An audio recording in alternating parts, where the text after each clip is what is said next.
Tottenham ആരാധകരുടെ കാത്തിരിപ്പിന് വിരാമമായിരിക്കുകയാണ്. 17 വർഷത്തെ ഒരു ട്രോഫിക്കായുള്ള നിരന്തരമായുള്ള പരിശ്രമങ്ങൾക്കൊടുവിൽ യൂറോപ്പ ലീഗ് ചാമ്പ്യന്മാരായിരിക്കുകയാണ് ടോട്ടൻഹാം.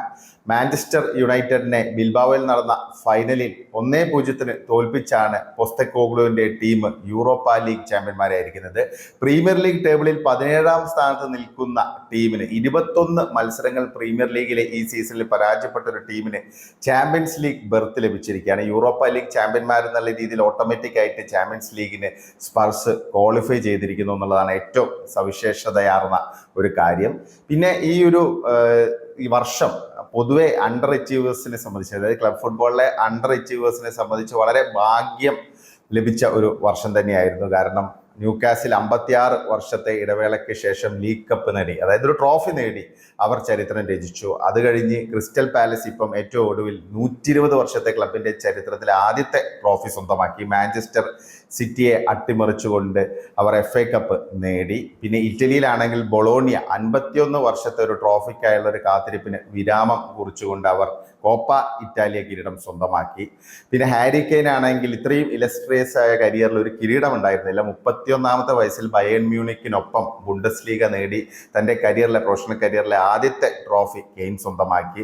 കെയ്ൻ്റെ സുഹൃത്തായ സ്പർസിലെ സന്നും ഇപ്പോൾ ഒരു നേട്ടം കൈവരിച്ചിരിക്കുകയാണ്. 32ാമത്തെ വയസ്സിൽ പ്രൊഫഷണൽ കരിയറിലെ ആദ്യത്തെ ട്രോഫി സൺ സ്വന്തമാക്കിയിരിക്കുകയാണ്. കെയ്ൻ സ്പർസ് വിട്ടെങ്കിലും കെയ്ന് കിരീടം നേടാൻ സാധിച്ചു. സ്പർസിൽ നിന്നുകൊണ്ട് തന്നെ സണ്ണിന് ട്രോഫി നേടാൻ സാധിച്ചിരിക്കുകയാണ്. അപ്പം ഇങ്ങനെ ഒരുപാട് മാറ്റങ്ങളും ഒരുപാട് ചേഞ്ചസും ഒക്കെ ഉണ്ടായി. ഫുട്ബോളിന് പൊതുവെ ഒരു നല്ല വർഷം തന്നെയായിരുന്നു ഇപ്പോൾ 2025.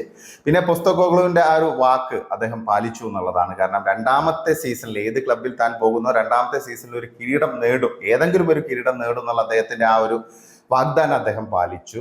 അതുമാത്രമല്ല, പോസ്റ്റെക്കോഗ്ലുവിനെ സംബന്ധിച്ച് എപ്പോൾ വേണമെങ്കിലും അദ്ദേഹത്തെ പുറത്താക്കാന്നുള്ളൊരു സാഹചര്യമാണ് ഉണ്ടായിരുന്നത്. അപ്പോൾ അവിടെ നിന്നൊരു ലൈഫ് ലഭിച്ചിരിക്കുകയാണ്. യുണൈറ്റഡിനെ സംബന്ധിച്ച് ഈ സീസൺ അവസാനിച്ചു എന്ന് പറയേണ്ടി വരും. ഇനിയൊന്നും പറയാനില്ല. അത്രയ്ക്കും ഡിസാസ്ട്രസ് ആയുള്ള ഒരു സീസണാണ് യുണൈറ്റഡിനെ സംബന്ധിച്ച് ഇപ്പോൾ പോയിക്കൊണ്ടിരിക്കുന്നത്. അമോറിം ആണെങ്കിൽ ഒരു കിരീടം പ്രതീക്ഷിച്ചു, പക്ഷേ നടന്നില്ല, ഭാഗ്യമില്ല.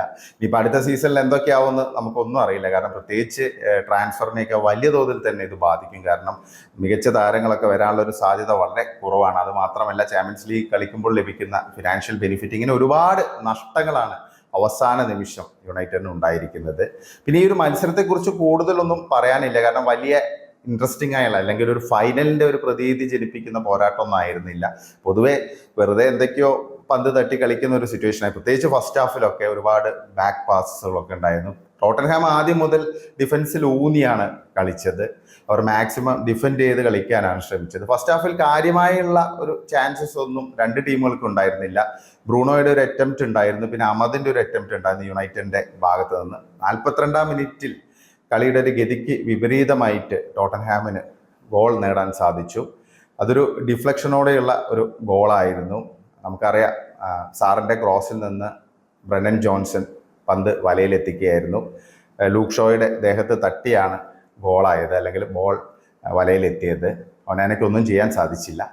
അപ്പോൾ ആ ഒരു ലീഡ് നേടിയതോടുകൂടി ടോട്ടൻഹാം പൂർണ്ണമായും ഡിഫൻസിലേക്ക് വലിഞ്ഞു എന്നുള്ളതാണ്. സെക്കൻഡ് ഹാഫിൽ കൃത്യമായുള്ള സബ്സ്റ്റിറ്റ്യൂഷനൊക്കെ നടത്താൻ കോച്ച് പോസ്റ്റെക്കോഗ്ലുവിന് സാധിച്ചു. ഡാൻസോയൊക്കെ കൊണ്ടുവന്നു. അപ്പോൾ അതിൻ്റെ ഒരു ചേഞ്ച് കാണാനുണ്ടായിരുന്നു. എങ്ങനെയെങ്കിലും ആ ഒരു ലീഡ് ഡിഫെൻഡ് ചെയ്യുക എന്നുള്ള രീതിയിലാണ് സ്പർസ് മുന്നോട്ട് പോയത്. പക്ഷേ സെക്കൻഡ് ഹാഫിൽ യുണൈറ്റഡിൻ്റെ ഭാഗത്ത് നിന്ന് കുറച്ചും കൂടെ ഉണർന്ന രീതിയിലുള്ളൊരു പ്രകടനമൊക്കെ നമുക്ക് കാണാൻ സാധിച്ചു. അവർ മാക്സിമം ട്രൈ ചെയ്ത് കുറേ ചേഞ്ചസ് ഒക്കെ കൊണ്ടുവന്നു. അമോറിമും ഗർണാച്ചോ വന്നു, ഡെലോട്ട് വന്നു, പിന്നെ അതുകൂടാതെ സിർസിയെ ഇറക്കി, പിന്നെ മൈനു വന്നു. പക്ഷെ അതിനുള്ള റിസൾട്ട് ഉണ്ടായില്ല എന്നുള്ളതാണ്. ശരിക്കും 67ാം മിനിറ്റിലായിരുന്നു ഇതിലൊരു ഡിഫൈനിങ് ഒരു മൊമെൻ്റ് എന്നൊക്കെ പറയാൻ പറ്റുന്നത്. കാരണം റാസ്മോസ് ഹോയ്ലൻഡിൻ്റെ ആ ഒരു ക്ലോസ് റേഞ്ച് ഹെഡർ, ഒരു ഒന്നാന്തരം ഒരു ആക്രോബാറ്റിക് ഗോൾ ലൈൻ സേവിലൂടെ വാൻഡവിൻ രക്ഷപ്പെടുത്തുകയാണ് ഉണ്ടായത്. ഈ മത്സരം അല്ലെങ്കിൽ കിരീടം അദ്ദേഹം സംരക്ഷിച്ചു എന്നൊക്കെ പറയാൻ പറ്റുന്ന ഒരു ആക്ട് ആയിരുന്നു വാൻഡവിൻ്റെ ഭാഗത്ത് നിന്ന്. ശരിക്കും ഒരു അവിസ്മരണീയമായുള്ള ഒരു ഡിഫെൻസീവ് ഡിസ്പ്ലേ തന്നെയായിരുന്നു. പിന്നെ അതിനുശേഷം ബ്രൂണോയുടെ ഒരു ഷോട്ട് ഉണ്ടായിരുന്നു, ഒരു ഹെഡർ അറ്റംപ്റ്റ് ഉണ്ടായിരുന്നു. പക്ഷെ അത് ഗോളായി മാറിയില്ല, പുറത്തേക്ക് പോയി, പോസ്റ്റിന് പുറത്തേക്ക് പോയി. പിന്നെ മറ്റൊരു ചാൻസ് കാസിമിറോയുടെ ഭാഗത്ത് നിന്ന് ഏറ്റവും അവസാനം ഉണ്ടായിരുന്നു, അതായത് സ്റ്റോപ്പേജ് ടൈമിൻ്റെ അവസാനം. പക്ഷെ അത് സൈഡ് നെറ്റിംഗ് ആയിപ്പോയി. പിന്നെ മറ്റൊരു ഇത് ലൂക്ക് ഷോയുടെ ഒരു ഷോട്ടായിരുന്നു, അത് 97ാം മിനിറ്റിൽ. അത് വിക്കാരിയോ സേവ് ചെയ്തു. വിക്കാരിയുടെ ഭാഗത്ത് നിന്ന് ഒന്നാന്തരം സേവുകൾ നമുക്ക് മത്സരത്തിലുടനീളം കാണാൻ സാധിച്ചു. യുണൈറ്റഡ് മാക്സിമം പരിശ്രമിച്ചെങ്കിലും ഗോൾ നേടാൻ സാധിച്ചില്ല. മൊത്തം ഈ ഒരു മത്സരത്തിന്റെ സ്റ്റാറ്റിസ്റ്റിക്സ് നോക്കിയാൽ തന്നെ നമുക്ക് മനസ്സിലാക്കാൻ സാധിക്കും. 16 ഷോട്ടുകളും 6 ഓൺ ടാർഗറ്റ് ഷോട്ടുകളുമാണ് യുണൈറ്റഡിന്റെ ഭാഗത്തു നിന്നുണ്ടായത്.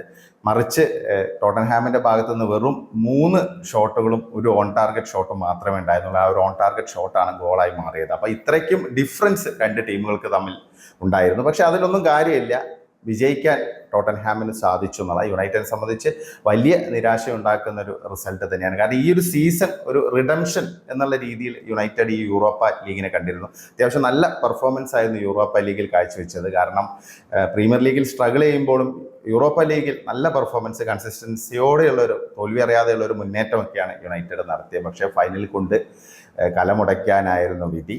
എന്തായാലും ടോട്ടൻഹാം കിരീടം നേടിയിരിക്കുകയാണ്. യൂറോപ്പ ലീഗ് കിരീടം അവർ സ്വന്തമാക്കിയിരിക്കുകയാണ്. 1984 യൂറോപ്പ ലീഗിന്റെ മുൻഗാമി എന്നൊക്കെ പറയാൻ പറ്റുന്ന UEFA കപ്പാണ് അവസാനമായിട്ട് അവരൊരു യൂറോപ്യൻ കിരീടം നേടിയത്.